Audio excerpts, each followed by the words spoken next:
ಹರೇ ಶ್ರೀನಿವಾಸ ಗುರೋ ರಾಘವೇಂದ್ರ ಹರೇ ಪಾಂಡುರಂಗ. ಅದರ ಹಿಂದಿನ ಭಾಗವನ್ನು ನಾವು ಇಡ ಪಿಂಗಳ ಸುಷುಮ್ನ ನಾಡಿಯ ಬಗ್ಗೆ ನಿಮಗೆ ಹೇಳಿದೆ.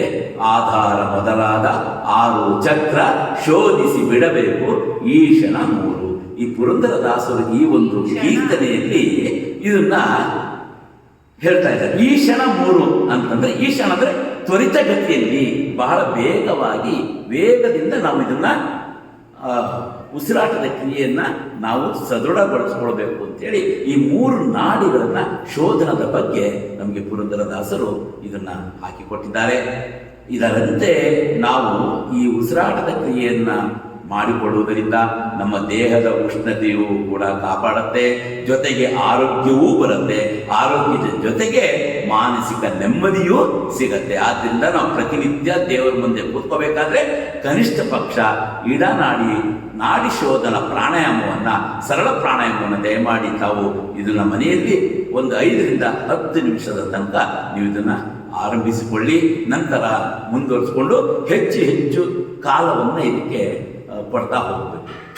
ಈ ಒಂದು ಸರಳ ಪ್ರಾಣಾಯಾಮವನ್ನು ಆಧಾರ ಮೊದಲಾದ 6 ಚಕ್ರ ಶೋಧಿಸಿ ಬಿಡಬೇಕು ಈಶನ 3. ನಾಡಿ ಶೋಧನ ಮಾಡುವುದರಿಂದ ಏನಾಗುತ್ತೆ, ಒಳಗಿಂದ ನೋಡೋ, ಒಳಗಣ್ಣು ಒಂದಿದೆ, ಅದರೊಳಗೆ ನೋಡು ಅಂತಂದ್ರೆ ಅರ್ಥ ಹೃದಯದ ಅಂತರಾಳದಲ್ಲಿ ಭಗವಂತನನ್ನ ಕಾಣಬೇಕು ಅಂತ. ಇದೆಲ್ಲ ಸಪೋರ್ಟಿವ್ ಆಗಿದೆ. ಇದೆಲ್ಲ ಈ ಸಾಧನೆಯದು ನಮಗೆ ಇದೆಲ್ಲ ಸಪೋರ್ಟಿವ್. ನಾವು ಒಳಗಡೆಗೆ ಭಗವಂತನ ಕಾಣಬೇಕಾದ್ರೆ ಈ ಸರಳ ಪ್ರಾಣಾಯಾಮ ಮಾಡಿ ಅಂತ ಅರ್ಥ ಆಗ್ತಿದ್ದೀನಮ್ಮ. ಆಮೇಲೆ ಮುಂದಿನ ನುಡಿ ಸಾಧಿಸು ಸುಷುಮ್ನ ಏರು. ಒಂದು ನಿಮಿಷ ನುಡಿಯನ್ನು ನಾವು ತೆಗೆದುಕೊಂಡ್ರೆ, ಎವೆ ಹಾಕದೆ ಮೇಲೆ ನೋಡಿ ಬೇಗ ಪವನದಿಂದಲೇ ವಾಯು ಬಂಧನ ಮಾಡಿ. ವಾಯು ಬಂಧನ ಮಾಡಬೇಕು ಅಂತ ಹೇಳ್ತಾರೆ. ಏನು, ಎವೆ ಹಾಕದೆ ಮೇಲೆ ನೋಡಿ ಬೇಗ ಪವನದಿಂದಲೇ ವಾಯು ಬಂಧನ ಮಾಡಿ. ಎವೆ ಹಾಕದೆ ನೋಡಿ ಅಂದರೆ ಉಸಿರನ್ನ ಒಳಗೆ ತೆಗೆದುಕೊಂಡು ತಲೆಯನ್ನ ಮೇಲೆ ಎತ್ತು, ಎವೆ ಹಾಕದೆ ನೋಡಿ ಬೇಗ ಪವನದಿಂದಲೇ ಮತ್ತೆ ಕತ್ತನ್ನು ಬಗ್ಗಿಸಿ ವಾಯು ಬಂಧನ ಮಾಡಿ. ಅಲ್ಲಿ ವಾಯುವನ್ನ ಹಿಡಿಬೇಕು ಅಂತ ಹೇಳ್ತಾರೆ ಅಲ್ವಾ.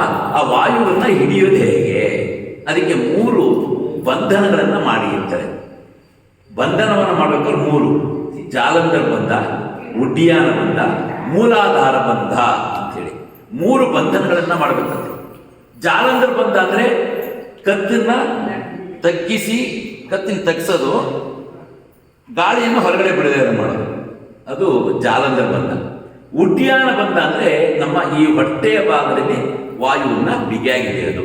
ಮೂಲಾಧಾರ ಬಂಧ ಅಂದರೆ ಕೆಳಗಿನಿಂದ ಆಕುಂಚನ ಮಾಡಿ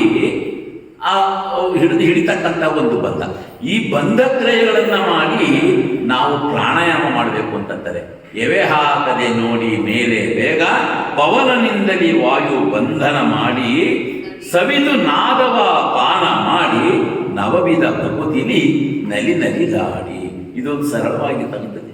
ನೆಕ್ಸ್ಟ್ ಸ್ಟೆಪ್ ಸರಳ ಪ್ರಾಣಾಯಾಮ ಆದರೆ ಮುಂದಿನ ಸ್ಟೆಪ್ಪಲ್ಲಿ ಏನಿದೆ, ಇನ್ನು ಚೂರು ಸಾಧನೆ ಮಾಡ್ತಾ ಹೋಗಿ ಅಂತ. ಏನು, 3 ಬಂಧನಗಳನ್ನು ಮಾಡಿದಾಗ, ಬಂಧಕ್ರಿಯೆಗಳಿಂದ ಮೂಲಕ ಪ್ರಾಣಾಯಾಮವನ್ನು ಮಾಡಿದಾಗ ನಮಗೆ ಏನಾಗುತ್ತೆ, ಇನ್ನು ಹೆಚ್ಚಿನ ಸಿದ್ಧಿಗೊಳ್ಳುತ್ತೆ ಅನ್ನುವುದರ ಮೂಲಕ ಈ ಒಂದು ನುಡಿಯಲ್ಲಿ ನಾವಿವತ್ತನ್ನು ಒಂದು ತಿಳ್ಕೊಂಡು ಅದರ ಜ್ಞಾನವನ್ನು ನಾವು ಪಡೆಯೋಣ ಅಂತ ಹೇಳ್ತಾ ಇವತ್ತಿನ ಒಂದು ಭಾಗದ ಒಂದು ಜ್ಞಾನವನ್ನು ಭಗವಂತನ ಪಾದಾರಕ್ಕೆ ಅರ್ಪಿಸ್ತಾ ಇದ್ದೇನೆ.